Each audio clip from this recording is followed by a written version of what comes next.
మీరు రోజు ఇల్లు క్లీన్ చేస్తున్నారు కదా! కానీ మీకు తెలియకుండానే మీ డబ్బులు మొత్తం పోయేలా, ఇంట్లో దరిద్రం నిలిచేలా ఒక పెద్ద తప్పు చేస్తున్నారు. ఇల్లు తుడిచేటప్పుడు మీరు ఖచ్చితంగా గుర్తుంచుకోవాల్సిన 3 కీలకమైన పాయింట్స్ ఏంటో చూద్దామా? మీ ఇంట్లో కుటుంబ సభ్యులు బయటకు వెళ్ళగానే ఇల్లు ఊడ్చి తుడుస్తున్నారా?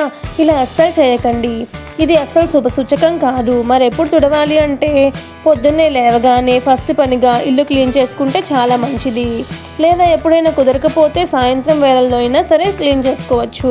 అంతే తప్ప మధ్యాహ్నం వేళల్లో ఇల్లు తుడిస్తే అదిష్టమని పెద్దలు చెప్తున్నారు. అలాగే ఎన్ని గ్రహాలు అనుకూలంగా ఉన్నా ఒక గురుగ్రహం అనుకూలంగా లేకపోతే మీ ఇంట్లో శుభకార్యాలు జరగడం కష్టమని పెద్దలు చెప్తున్నారు. అందుకే ఒక గురువారం మాత్రం ఇల్లు అస్సలు తుడవకండి.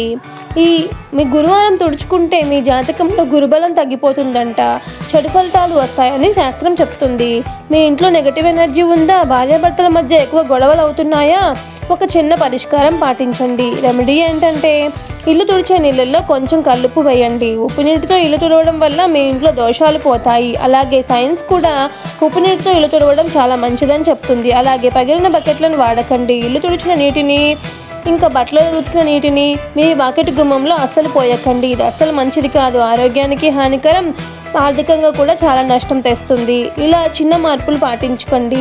మీ జీవితాన్ని హ్యాపీగా మార్చుకోండి. ఈ వీడియో నచ్చితే లైక్ చేయండి, షేర్ చేయండి, సబ్స్క్రైబ్ చేసుకోవడం మర్చిపోకండి.